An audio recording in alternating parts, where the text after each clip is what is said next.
Welcome back to the channel. This is Marcus Sniffles, and we're here in the off season to talk about some of the Colts free agents this year. Now, we've talked at length about Daniel Jones and Alec Pierce, but today we're going to talk about some of the more middle class free agents that the Colts have, and if we should bring them back or let them walk in free agency, and what the cost of that will be to keep them, and how much money we can save if we move on from them. Before we get started, make sure you like, comment, subscribe. We drop videos every Monday, 7 in the morning, so you don't miss anything. Here, Indiana move. We from Indiana move. We from Indiana move. I'm an Indiana move. Touchdown, I-N-D-Y. And he lost the ball. There's a fumble. Who's got it? The officials say the Colts do. Great team win, baby. Drops it way downfield, intercepted, coming forward and making the INT for the Colts in the back end. To see the Colts win Super Bowl. Hey, win on three. 1, 2, 3, win! Let's start off with how much cap space we have currently. According to Sports Track, we have $35 million in cap space. Now, that's not a whole lot when you consider how many free agents that we have and how many big name free agents we have. But knowing Chris Ballard, there's one thing about him. He is able to find and create cap space. So that $35 million, I fully expected to go up to close to, I'm going to say $50 million in cap space. And with the cap going up as usual, we should have plenty of cap space to rebuild this team going forward. So the first player we're going to talk about, Mo Alie-Cox.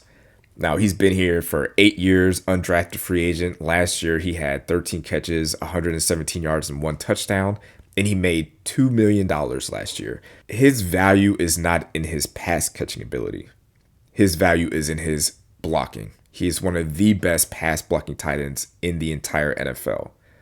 So to keep him is kind of a safety net for Jalen Travis to get him, a little bit more protection as he learns and develops and becomes, the full-time starter at tackle. So to have someone like Mo Alie-Cox next to him to help him out, I think that's a plus, and I think you bring him back. And according to Sports Track, his market value is only 1 year, $2 million. So that's an easy yes for me.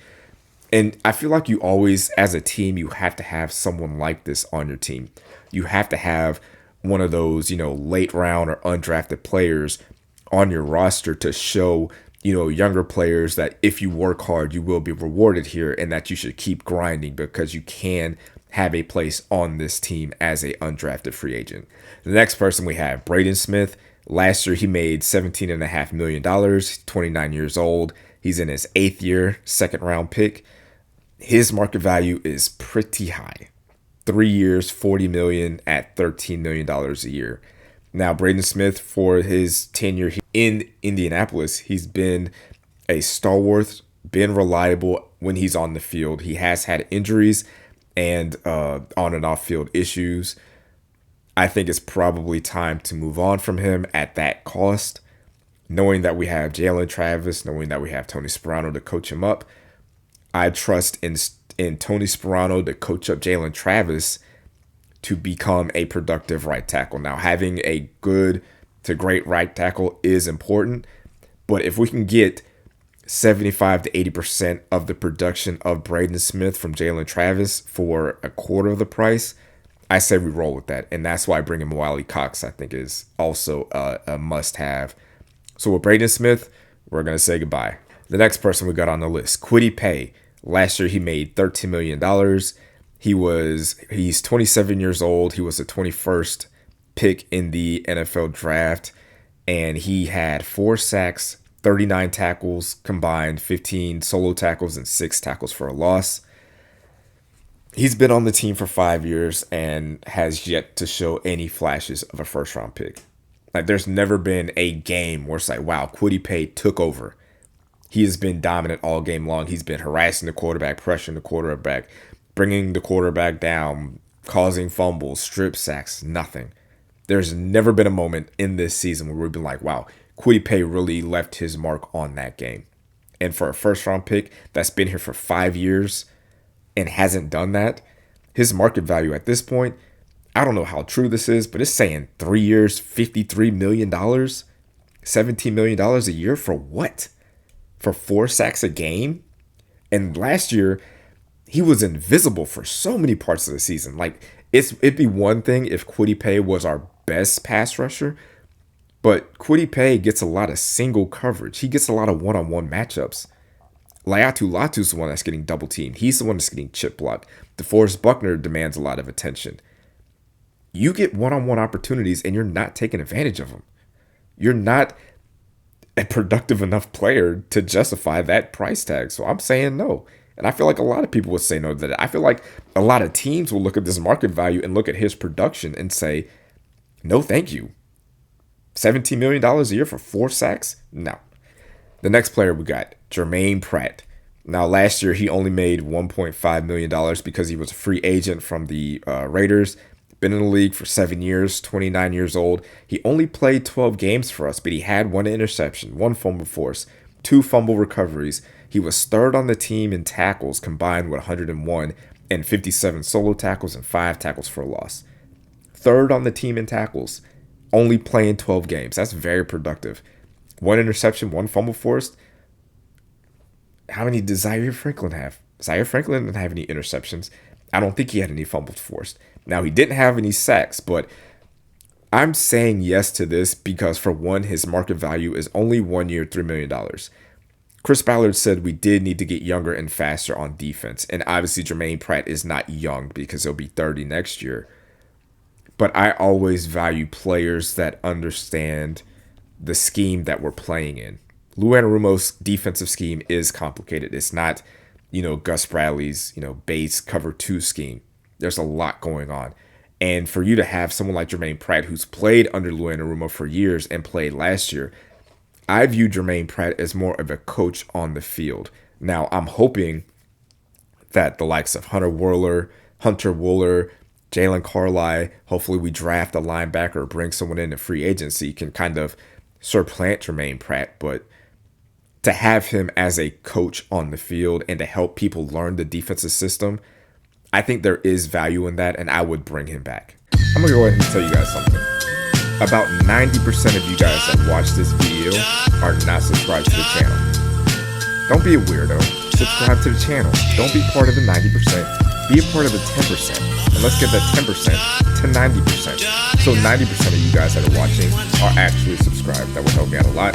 Cost you nothing. It's free, and I'd appreciate it. The next one. This is a big one for me. Nick Cross. Last year, he made $1.2 million. He had 1 interception, 1 fumble force, 2.5 sacks, had 120 combined tackles, 72 solo tackles, 5 tackles for a loss. He's in his 4th year. He's only 24 years old. He was 2nd on the team in tackles, and he was a 3rd round pick. His market value, 4 years, $24 million, $6 million a year. That's an easy yes for me. Easy yes. And I feel like with another year in Lou Anarumo's scheme, we can really find out what he can become. Like, he's such a versatile player. He can play in coverage. He can play in the box. He's probably one of the better tacklers on this team. He could be a little bit better in coverage, but I think the fact that our linebackers are so bad in coverage that Nick Cross had to do a little bit more than he was capable of. As long as we get better linebackers underneath, I think Nick Cross will be able to be free to roam around and do things that he's better at. And that's just going out there, flying around, making plays and attacking the ball. I think outside of Alec Pierce and Daniel Jones, I think Nick Cross is the most important free agent that we have. And to be able to get him for $6 million a year, that's a steal for me in my book. And our last free agent that we have, Samson Ebukam. Last year, he made $8 million. He's 30 years old, coming off an Achilles injury.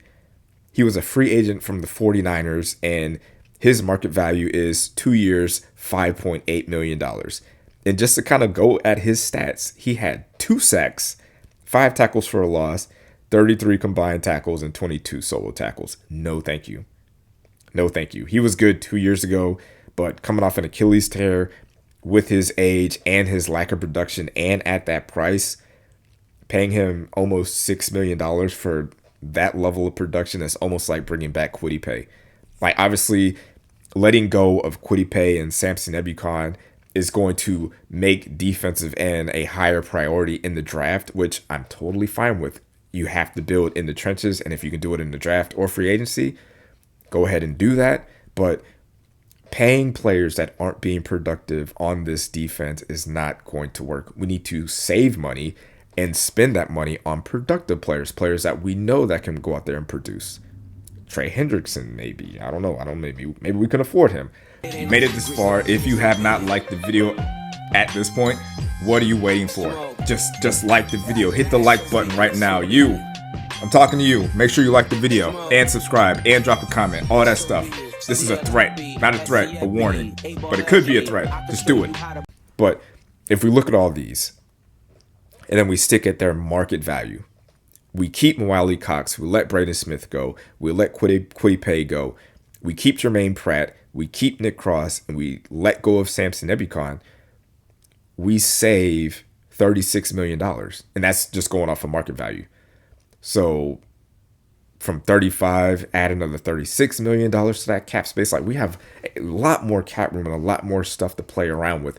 And keeping Mo Alley Cox, Jermaine Pratt, and Nick Cross for the year would only cost us $11 million.